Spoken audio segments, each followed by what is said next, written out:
حضور علیہ الصلوۃ والسلام نے انت صاحبی فی الغار و صاحبی علی الحوض، اے ابو بکر تم غار میں بھی میرے ساتھی ہو اور حوض کوثر میں بھی میرے ساتھی ہو۔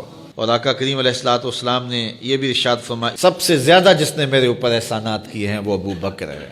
حضور نے فرمایا کسی کے مال نے مجھے اتنا نفع نہیں دیا جتنا ابو بکر کے مال نے دیا، جتنا ابو بکر کے مال نے دین کو، اسلام کو، میرے کاز کو نفع دیا ہے، میرے حضور نے فرمایا اتنا کسی کے مال نے نفع نہیں دیا۔ اللہ اکبر۔ فبکا ابو بکر، تو جب یہ بات حضور نے کہی تو ابو بکر رونے لگے۔ وقال ما انا و مالی الا لکا، حضور میں بھی آپ کا ہوں، مال بھی آپ کا ہے۔ اللہ اکبر۔ حضرت ابو بکر صدیق رضی اللہ تعالی عنہ نے حضور علیہ الصلوۃ والسلام کے ساتھ جو محبتوں کا ذکر کیا، اور پھر آقا کریم علیہ الصلوۃ والسلام نے ان کا جو اختصاص فرمایا کہ ایک خاتون آئی اور اس نے حضور سے کوئی مسئلہ پوچھا تو آقا کریم نے فرمایا پھر آ جانا۔ تو اس نے کہا اگر میں پھر آؤں اور آپ نہ ملیں، اس کا مطلب یہ تھا کہ آپ اس دنیا سے کوچ کر گئے ہوں، تو فرمایا میں نہیں ملوں گا، ابو بکر تو ملے گا نا۔ تو علماء نے کہا یہ خلافت کی طرف اشارہ ہے۔ حضرت ابو بکر صدیق رضی اللہ تعالیٰ عنہ سے بہت زیادہ حضور پیار کرتے تھے، اور آقا کریم علیہ الصلوۃ والسلام نے اپنی زندگی میں 3 دن ان کو مصلی پہ کھڑا کیا ایام مرض میں، پھر 17 نمازیں حضور کی موجودگی میں حضرت ابو بکر صدیق نے پڑھائیں، پھر حضور کا وصال ہو گیا، اور یہ دردناک لمحے تھے حضور کے وصال کے۔ اللہ اکبر۔ صحابہ کے کلیجے جل گئے۔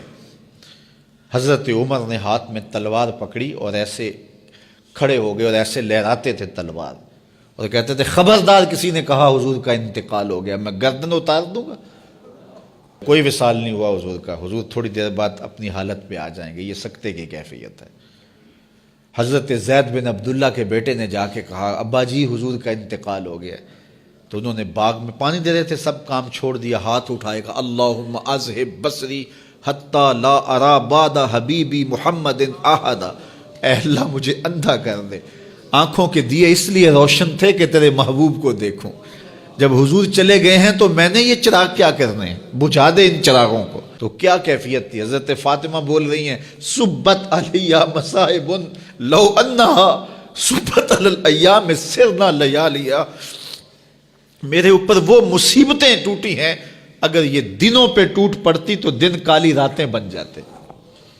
تو تھوڑی خبر تھی حضور کا وصال۔ اچھا جب یہ کیفیت تھی صحابہ کی اس نازک موقع پہ، چونکہ منافق اندر ہی ہوتے ہیں، تو منافقوں نے ایک کھیل کھیلا، وہ صحابہ میں پھیل گئے اور کہنے لگے واہ واہ حضور کے دم سے رونقیں تھیں، مسجدیں آباد تھیں، سجدے تھے، قرآن کی تلاوت تھی، اب کس نے نماز پڑھنی ہے میاں، اب کس نے روزہ رکھنا ہے، اب کس نے زکوٰۃ دینی ہے، اب کس نے حج کرنا ہے، ختم کہانی ختم کہانی، یہ بات کرنی شروع کر دی۔ اب یہ بڑی نازک صورتحال، تو کیا حضرت ابو بکر کا کلیجہ نہیں جل رہا تھا؟ لیکن اس موقع پہ حضرت ابو بکر کھڑے ہوئے، اور پھر حضرت ابو بکر صدیق نے لوگوں سے مخاطب ہو کہا لوگوں مجھے ایک بات بتاؤ کہ تم اللہ کی عبادت کرتے تھے یا حضور کی کرتے تھے؟ لوگوں نے کہا کہ اللہ کی۔ تو کہا کہ کیا حضور کے وصال کے بعد تم اللہ کی عبادت چھوڑ دو گے؟ کہا نہیں۔ کہا مجھے بتاؤ جس دین کو سر بلند کرنے کے لیے حضور نے اپنی ساری زندگی لگا دی، تو کیا حضور کے چلے جانے کے بعد اس مشن کو چھوڑ دو گے؟ لوگوں نے کہا نہیں۔ تو کہا پھر اٹھو اور نبی کے دین کا پرچم تام لو۔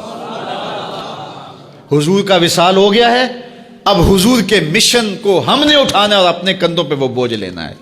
تو کیا جس کے لیے حضور نے اپنی جان تک دے دی، تو کیا ہم وہ مشن چھوڑ دیں گے؟ صحابہ کے اندر ہمت پیدا ہوئی، کہا کیوں چھوڑیں گے، ہم تو اٹھیں گے اور پہاڑوں سے بھی ٹکرا جائیں گے۔ تو یہ وہ موقع تھا جس موقع کو سنبھالا حضرت ابو بکر نے۔ منافق تو چال چل گئے تھے، صحابہ پر صدموں کے پہاڑ ٹوٹ رہے تھے، ساری ذریت اسلام ساری زندگی جو ہے وہ تعریفیں کرتی رہے، مدح و ستائش کرتی رہے، ابو بکر صدیق کا یہ حق نہیں ادا ہو سکتا۔ یہ احسان کیا ہے امت کے اوپر حضرت ابو بکر صدیق نے۔